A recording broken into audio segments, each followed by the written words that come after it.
It's Alice here, and I'm so glad you're joining me tonight. Get comfortable, maybe grab your favourite blanket, because we're about to get real about something we've all experienced, those relationship moments that taught us lessons we never saw coming, but couldn't forget if we tried. You know what I'm talking about. Those dating experiences where afterward you looked in the mirror and said, well, I'm never doing that again. The romantic epiphanies that didn't arrive through gentle reflection, but crashed into our lives through heartbreak, embarrassment, or sometimes just a moment of perfect clarity that arrived just a bit too late. Tonight, I'm sharing stories about relationship lessons we learned the hard way. Because let's be honest, that's how most of us actually learn anything worthwhile about love. So, settle in and let me whisper about those pivotal moments that changed how we approach relationships forever. Let's start with a story I'm calling the Rebound Reality Check, which comes from my dear friend Olivia. We've all heard the warnings about rebound relationships, right? That's sage advice we promptly ignore because this time it's different. Spoiler alert, it's rarely different. After ending a 5-year relationship with her college boyfriend, Olivia was devastated. They'd been planning a future together, and suddenly that future vanished. She spent 3 weeks in the classic post-breakup cocoon. Sweatpants, ice cream, sad movies, the works. Then came day 22. Olivia decided she was done being sad. Instead, she would be totally fine and living her best life. She got a dramatic haircut. We've all been there. Bought a new wardrobe and downloaded dating apps. As she put it, I wasn't looking for love. I was looking for proof I was still lovable. Enter Marcus. Handsome, attentive, and most importantly, available immediately. Their first date lasted 6 hours. By the second date, they were planning a weekend getaway. By week 3, Marcus had a toothbrush at her place, and they were talking about meeting parents. Looking back, Olivia told me, I wasn't dating Marcus. I was dating not my ex. Everything I liked about him was simply that he was different from my previous relationship. Did Olivia's friends warn her as she was moving too fast? Absolutely. Did she listen? Of course not. She was convinced this whirlwind romance proved she was over her ex and healing. The relationship accelerated at warp speed. Soon, Olivia and Marcus were planning a 2-week European vacation, something she'd always wanted to do with her ex. They booked flights, reserved hotels, and Olivia spent a small fortune on new luggage and travel outfits. 2 days before they were set to leave, Olivia had what she calls her parking lot epiphany. She was sitting in her car outside Marcus's apartment, about to go in and finalise their packing plans, when she realised something unsettling. She barely knew this man she was about to travel across Europe with. More disturbing, she didn't particularly want to know him better. It hit me that I couldn't name his favourite book, or tell you how he felt about his childhood, or even what kind of music he genuinely enjoyed, Olivia confessed. We'd been so busy performing this perfect rebound relationship that we'd skipped the whole getting to know each other part. That night, Olivia did something brave and terribly awkward. She broke things off. Marcus was shocked. From his perspective, everything had been perfect. This led to the excruciating conversation where Olivia had to admit she'd been using their relationship as emotional Novocaine. The European trip was non-refundable. Marcus went alone, posting photos that Olivia forced herself not to look at. Instead, she did what she should have done from the beginning. She sat with her feelings about her breakup, started therapy, and gave herself actually grieve. A year later, when Olivia started dating again, she approached it totally differently. She moved slowly, made sure she genuinely liked the person for who they were, and checked in with herself regularly about her motivations. The lesson: sometimes what feels like healing is actually just distraction, and rushing into something new often costs more than just money. Though in Olivia's case, it was an expensive lesson too. As she puts it now, no one in the history of rebounding has ever really outrun their feelings. They just delay the processing and drag someone else into their mess. Next up is the deal breaker that wasn't. And this one really made me rethink my own dating checklist. My colleague Ryan had spent years refining his list of relationship deal breakers. Some were serious, no shared values. Some were superficial, no one who uses baby talk. And some were oddly specific, must love spicy food. Ryan was particularly rigid about one deal breaker. He would never date someone who was obsessively into fitness. As someone who viewed exercise as a necessary evil rather than a lifestyle, he was convinced a fitness enthusiast would be completely incompatible with his relaxed approach to wellness. Enter Jamie. They met at a mutual friend's dinner party and hit it off immediately. Jamie was smart, funny, shared Ryan's passion for obscure documentaries, and laughed at his jokes. They exchanged numbers and set up a coffee date. The coffee date turned into lunch, which turned into an afternoon at a bookstore, which led to dinner. The conversation flowed so naturally that Ryan felt like they'd known each other for years rather than hours. At the end of this marathon first date, they made plans to meet again that weekend. Jamie suggested a specific time, 10:30 a.m. on Saturday, which Ryan thought was oddly precise, but agreed to. When Saturday rolled around, Ryan arrived at the cafe they'd chosen, excited to continue their connection. That's when Jamie walked in, wearing running clothes, slightly sweaty, and practically glowing with endorphins. "Sorry if I'm a bit dishevelled," Jamie explained.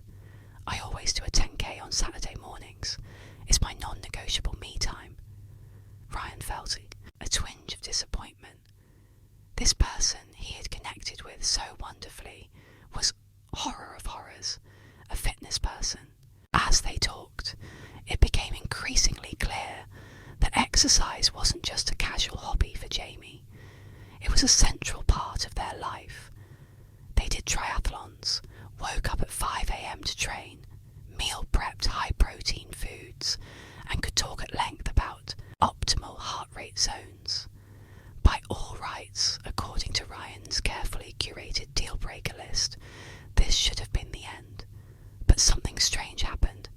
He realised he didn't care. He liked Jamie so much that rather than being turned off by their fitness enthusiasm, he found it endearing. I started noticing how their face lit up talking about their training goals. Ryan told me. It wasn't annoying. It was actually attractive to see someone so passionate about something, even if it wasn't my thing. As they continued dating, Ryan's perspective shifted further.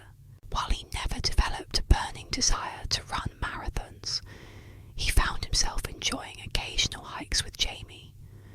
Meanwhile, Jamie never pressured Ryan to adopt their lifestyle, perfectly content to do their intense workouts solo and meet Ryan afterward. 3 years later, they're still together. Ryan still considers exercise a chore rather than a joy, and Jamie still wakes up before dawn for training sessions. They found their rhythm. Jamie gets their fitness fix while Ryan sleeps in, and they meet in the middle for more moderate activities they both enjoy. The lesson: sometimes our deal breakers aren't actually about compatibility at all. They're about our own assumptions and limitations. As Ryan puts it now, "I nearly missed out on my relationship because I confused interests with incompatible values. Turns out, respecting each other's passions matters more than sharing all of them. Before I continue with our next story, I want to take a quick moment to connect with you. If you're finding these whispered lessons relatable or helpful, I'd be so grateful if you'd rate this episode and leave a comment with your own hard-earned relationship wisdom. And hey, if you want to make sure you never miss an episode, hit that bell icon to get notifications whenever a new Whisper Diaries drops. Your engagement not only helps others find our little community, but it also lets me know which stories resonate with you most. Now, let's get back to our next relationship lesson, learn the hard way. Our third story is The Ultimatum Backfire. And, oh my goodness, this one still makes me cringe because I've seen so many friends make this exact mistake. My friend Zach had been dating Ellie for just over 2 years, and in his mind, it was time for the relationship to progress to the next level. They'd discussed marriage in general terms, both agreeing it was something they wanted someday, but Zach was ready for someday to be, well, soon, rather than having an open conversation about timeline expectations. Zach decided that what their relationship needed was a little pressure, or as he put it, a deadline to make a decision. If you're already wincing, you know exactly where this is going. Zach planned what he thought would be a romantic evening. Dinner at their favourite restaurant, a walk through the park where they had their first date, and then back to his apartment, where he had prepared his speech. Note that I said speech, not proposal, because what Zach had planned wasn't getting down on one knee with a ring. It was informing Ellie that after 6 wonderful years together, he needed a commitment. Either they got engaged within the next 6 months, or he would need to re-evaluate the relationship. In his mind, this was simply expediting the inevitable. They loved each other, they were compatible, and he was tired of waiting. The ultimatum wasn't a threat, it was a push toward the future they both wanted. Ellie's reaction was not what he expected. Rather than agreeing to his timeline or even negotiating a compromise, she went completely silent. Then she asked if she could have some time to think. Zach, suddenly realising his approach might have been a bit heavy-handed, agreed. 3 excruciating days later, Ellie asked to meet at a neutral location, a coffee shop they rarely visited, never a good sign, as we all know. She arrived with a prepared response of her own. Yes, she loved Zach. Yes, she had imagined a future with him. But his ultimatum had revealed something important. They approached major life decisions very differently. While Zach saw setting a deadline as practical, Ellie felt cornered and pressured. More concerning to her was the realisation that Zach had been harbouring expectations without communicating them until they reached a breaking point. I don't want to make one of the biggest decisions of my life because a clock is ticking, she told him, and I'm worried that this is how all our major life choices would go. You quietly expecting something until your patience runs out, then delivering an ultimatum. Instead of accelerating their engagement, Zach's strategy resulted in the end of the relationship. Ellie didn't just reject the ultimatum. She recognised it as a fundamental incompatibility in how they handle relationship challenges. The aftermath was painful for Zach, but ultimately enlightening. I was so focused on getting to the next relationship milestone that I sabotaged the relationship itself, he admitted. I thought I was being clear about my needs, but there's a difference between communication and pressure. The lesson? Ultimatums rarely lead to genuine, enthusiastic agreement, especially about something as significant as marriage. As Zach now tells friends who are considering considering the ultimatum route. If you need to force someone to choose you with a deadline, their choice won't feel like a victory even if they say yes. Our final story tonight is the Friendship Foundation, and this one really resonated with me personally. My hairstylist Megan had a dating history full of intense, passionate relationships that burned bright and fizzled fast.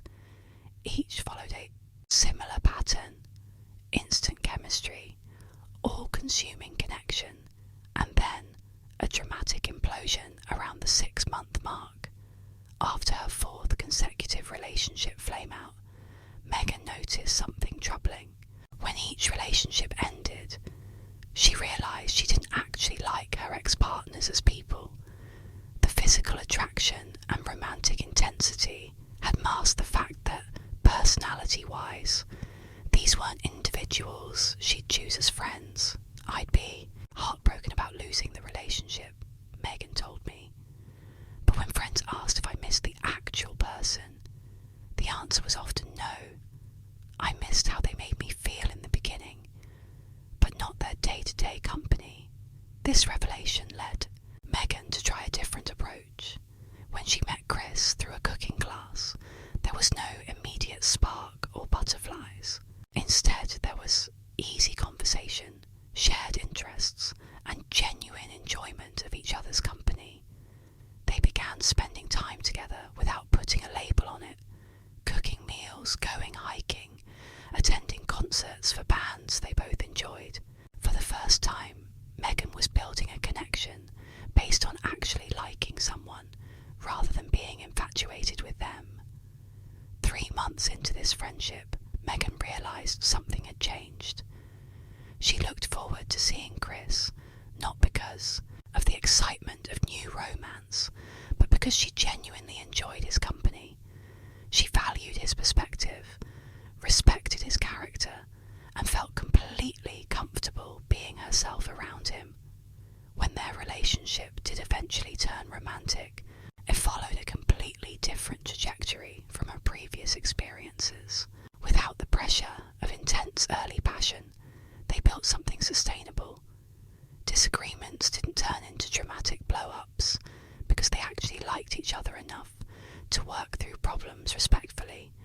5 years later, they're married and still genuinely enjoy each other's company.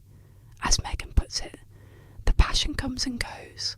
Sometimes it's intense, sometimes it's on simmer, but liking who he is as a human being has never wavered, and that's what gets us through the hard parts. The lesson: romantic chemistry matters, but liking your partner as a person is the foundation that everything else is built on. As Megan now tells her single friends, if you wouldn't be excited to hang out with them if sex wasn't on the table, they're probably not right for you long term. As we wrap up tonight's Whispered Confessions, I hope these stories of relationship lessons learned the hard way have given you something to reflect on. The beautiful thing about making mistakes in love is that if we're paying attention, we don't have to keep making the same ones. Olivia learned that healing happens on its own timeline, not on a rebound schedule. Ryan discovered that deal breakers aren't always as deal breaking as we think. Zach found out that ultimatums often backfire spectacularly. And Megan realised that genuine friendship makes for a much stronger foundation than intense chemistry alone. These lessons rarely arrive gently or conveniently.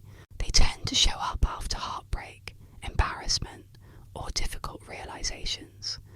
But they're valuable precisely because they cost us something to learn.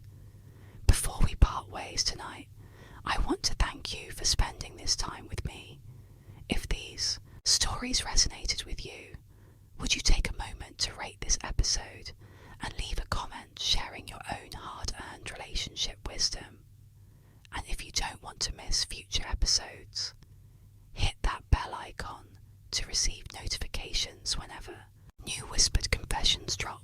Your engagement not only helps helps others find our cosy little corner of the podcast world, but it also helps me create more content that speaks to your experiences. In our next episode, we'll explore new territories with fresh stories to both soothe and enlighten you. Got a relationship topic you're dying to hear whispered about? Drop it in the comments. I read every single one and love getting your suggestions. Thank you for listening to Whisper Diaries. This is Alice, your fellow traveller on the sometimes bumpy road of love and relationships, wishing you the wisdom to learn from others' mistakes instead of having to make them all yourself. Until next time, sweet dreams and better relationship decisions to